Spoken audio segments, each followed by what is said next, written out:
C'est un projet politique au sens noble du terme et qui pour moi est très important dans ce qu'on a envie de donner comme sens à l'action. Donc voilà pourquoi le projet d'établissement est un projet qui me tient à cœur et qui, pendant cette mandature, devra porter aussi les ambitions du SDIS de la Vendée.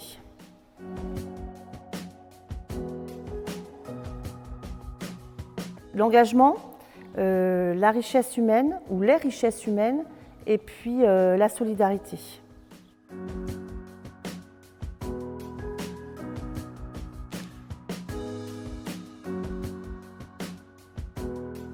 La première ambition, elle va toucher plutôt le côté opérationnel. On va continuer à travailler sur l'adaptation de l'activité opérationnelle. Donc ça va se traduire aussi par, si je donne quelques exemples, par un sujet qui me tient très à cœur, vous le savez, c'est le volontariat. Comment on renforce le volontariat? Qu'est-ce qu'on met en place durant les années qui viennent pour renforcer justement les équipes dans les centres de secours? On va travailler aussi sur ces questions-là à adapter la réponse opérationnelle avec des bassins de risque. Donc ça, on y a beaucoup travaillé dans le SDAC, mais ça va se mettre en place sur le volet plutôt dans le cadre de cette première ambition. Donc voilà quelques exemples. Et puis après, il y en a d'autres, mais il ne faut jamais perdre de vue que d'abord, c'est à travers le projet d'établissement qui est aussi une traduction du SDAC, que le volet opérationnel, c'est d'abord le cœur de métier et ce sur quoi on doit travailler pour la sécurité des Vendéens et des Vendéennes.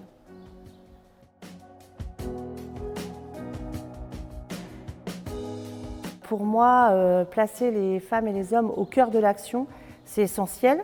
J'aimerais qu'on travaille sur la diversité, comment on accueille la diversité dans nos centres de secours et plus largement au sein du SDIS. Et puis, il y a aussi toute la question autour de la formation, parce que pour que les hommes et les femmes se sentent bien dans leur mission, dans leur métier, dans leur engagement, il faut aussi qu'ils soient bien formés. Donc c'est comment les formations s'adaptent aux besoins, comment ils s'adaptent aussi à l'évolution du contexte, de l'environnement. Donc là encore, quelque chose d'important. Et puis j'aurais envie de rajouter, mais ça vous le savez, j'y serai attentive, très attentive même, c'est le bien-être, c'est-à-dire quand on s'engage comme pompier volontaire, on doit se sentir bien dans son centre. Quand on est pompier, sapeur-pompier professionnel, on doit se sentir bien dans sa mission. Et puis quand on est personnel administratif et technique, on doit se sentir bien dans sa responsabilité à la direction du SDIS.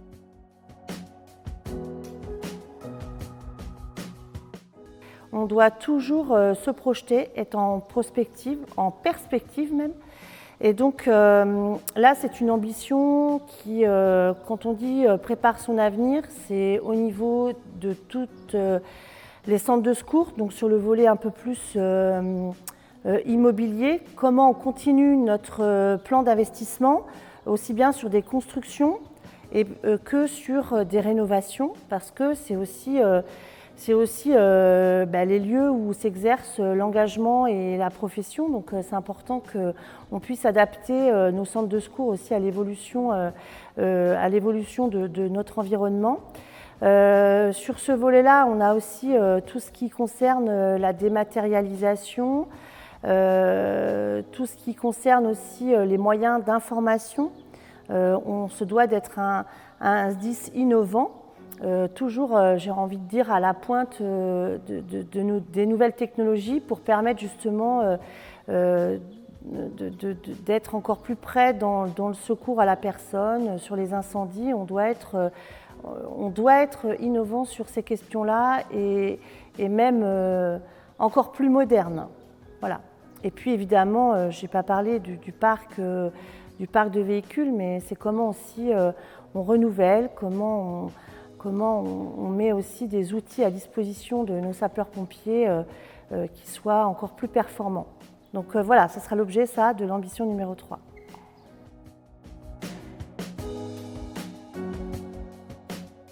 Le contexte nous y oblige, mais on doit aussi, nous, le vivre au quotidien. Donc il y a déjà beaucoup d'actions qui se font dans les centres de secours, des décisions qui sont aussi mises en œuvre au niveau de la direction. Mais pour moi, c'est de continuer à répondre à des enjeux environnementaux. Je pense qu'on a tous des efforts à faire sur ce volet-là. C'est aussi avoir un devoir de mémoire. On est responsable aussi, doit avoir un engagement de citoyenneté auprès de nos différents publics et en particulier de la jeunesse. Donc c'est aussi moi quelque chose qui me tient à cœur. Donc l'ambition numéro 4, il y a déjà beaucoup de choses qui se font, mais qu'on rendra plus lisibles, on communiquera davantage et puis on continuera d'innover sur ces questions-là.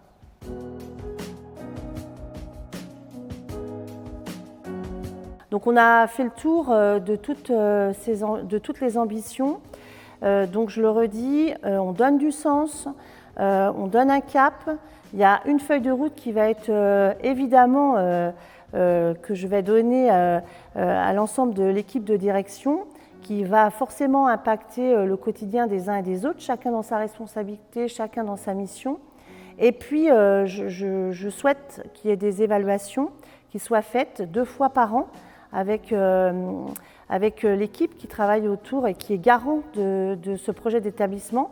Je veux avoir des retours, je veux savoir ce sur quoi on doit positionner des améliorations, ce sur quoi on se dit on a réussi et qu'on mette en valeur nos réussites. Et puis peut-être aussi se laisser cette agilité pour peut-être modifier, réajuster. C'est quelque chose sur lequel je serai très attentive parce que pour moi, c'est vraiment un cap structurant pour le SDIS. C'est ce qui va aussi nous définir dans l'avenir, c'est ce qui va aussi montrer notre modernité et surtout, c'est ce qui va rendre le SDIS de la Vendée attractif.